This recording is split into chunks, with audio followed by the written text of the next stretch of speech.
আমার ভালোবাসা মমতা ব্যানার্জির জন্য সারা জীবন থাকবে। কাল থেকে ওটা নতুন তৃণমূলে যাচ্ছি, আমি নতুন তৃণমূলে যাচ্ছি না। যতদিন মমতা ব্যানার্জি বেঁচে আছে, মমতা ব্যানার্জির সঙ্গে আছি।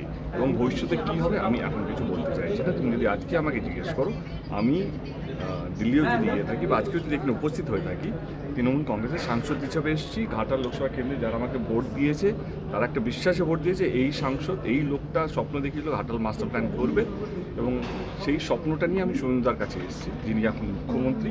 এবং একটা জিনিস তো আমাদের সবাইকে মানতে হবে, কে law of the land, respect to the position, respect to the chair. আজকে আমি এটা তো অবিশ্বাস করতে পারবো না যে শুভেন্দু অধিকারী আমি আমাদের রাজ্যের মুখ্যমন্ত্রী নয়। আমাকে তো এটা মানতে হবে, আমাকে কেন, আমাদের সবাইকে মানতে হবে। এবং আমার কাজটা কি, এই ডবল ইঞ্জিন সরকার যেটা কেন্দ্রতে আছে এবং রাজ্য আছে, তাদের হাত ধরে আমি যে প্রতিশ্রুতিগুলো দিয়েছি বা আমি যে স্বপ্নগুলো ঘাটাল লোকসভা কেন্দ্রের মানুষকে দেখিয়েছি, সেই স্বপ্নগুলো তো আমার দায়িত্ব স্বপ্নটা পূরণ করার।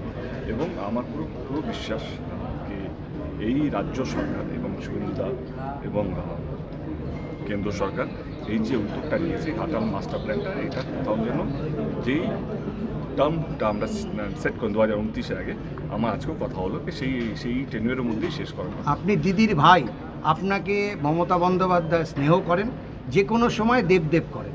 আমি গতকালে একটু আগে বললাম যে যতদিন দিদি আছেন ততদিন